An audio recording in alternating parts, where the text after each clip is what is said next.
Deixa eu te fazer uma pergunta. Você não tem medo de morrer, não? Não tem noção do perigo? Como é que a pessoa se enfia num negócio desse sem pensar no que pode acontecer? Presta atenção nessa história aqui.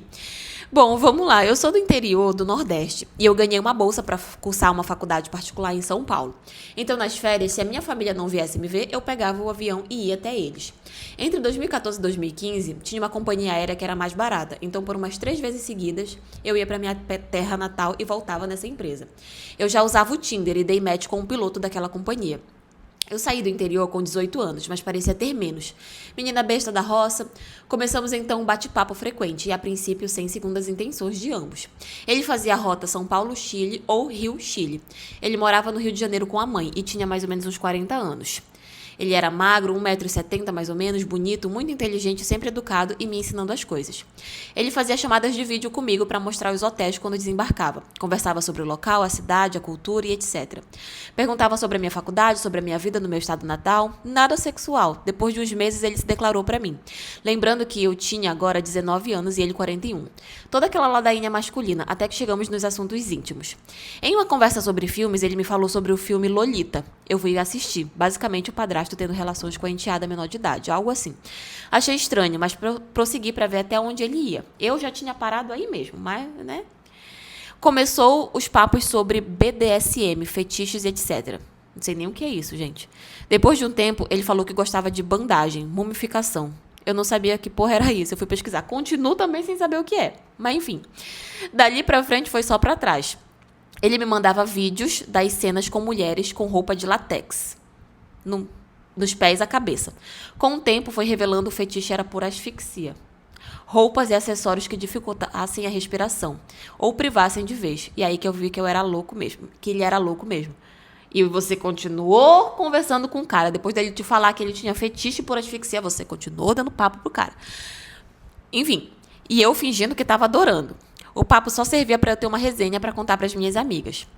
Então, ele decidiu que iria vir me ver em uma das folgas. Tinha comprado um colar tipo coleira, que seria atarrachado no meu pescoço. E ele ficaria com as chaves. Só tiraria novamente quando nos encontrássemos. Ele adorava que eu o chamasse de velho, meu velhinho. Nunca fui tão atriz. Uma vez contou que já havia tido isso com outras 2 meninas, mas do Chile, e que o relacionamento teria acabado. Não perguntei mais nada sobre isso. Todos esses papos eram apenas por mensagens ou chamada de vídeo.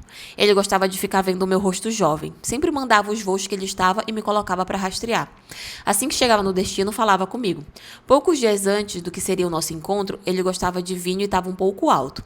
Comecei a questionar sobre esses outros relacionamentos peculiares dele. Queria saber como agradá-lo, assim como elas faziam. Que surpresa eu tive.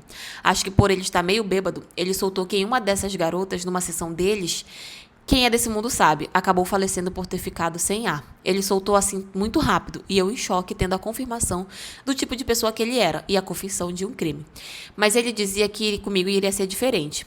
Ele teria uma casa em São Paulo para viver comigo e só iria para o Rio para cuidar da mãe dele, já que nunca se casou e nunca teve filhos. Eu nunca tremi tanto.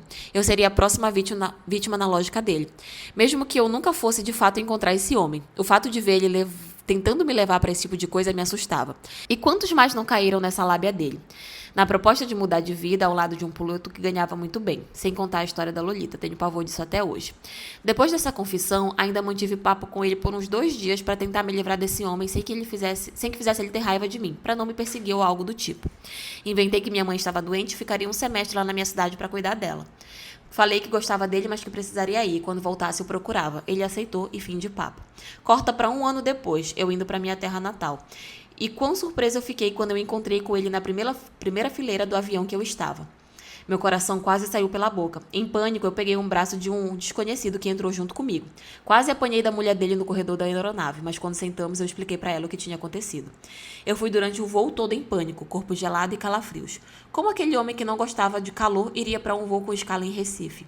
Daí pensei que ele sabia o meu nome, e que é bem peculiar. Por trabalhar na empresa, acabaria numa busca interna e me achando fácil. Eu saí do aeroporto a mil. Foi o avião aterrissando e eu avisando para minha família me encontrar logo para irmos embora. Uma década depois, ainda viajo em alerta, com medo dele. Hoje sou casada e mãe. Não sei que fim levou esse louco. Sei que a empresa aérea deu uma falida. Não estou mais atualizada. Mas fica de alerta para as meninas jovens que acham que homem mais velho é possível provedor seja vantagem. Muitas vezes eles estão cavando a própria cova. Muitas vezes elas estão cavando a própria cova. Agora você quer alertar. Depois de você ter se enfiado num buraco como esse, você quer alertar. Mulher, que risco doido foi esse que você correu. Realmente, por ele trabalhar em companhia aérea, e principalmente na companhia aérea que você costumava usar, ele poderia te achar fácil, fácil. E mesmo que o fim de papo ali você tentou levar de um jeito que ele não ficasse com raiva, coisa assim, mas a gente não sabe como é a cabeça de uma pessoa como essa. Você iludiu ele bastante, então, pra ele ficar com raiva do seu sumiço, era assim, ó, fácil, fácil. Já tem homem que fica com raiva porque a gente aceita um oi.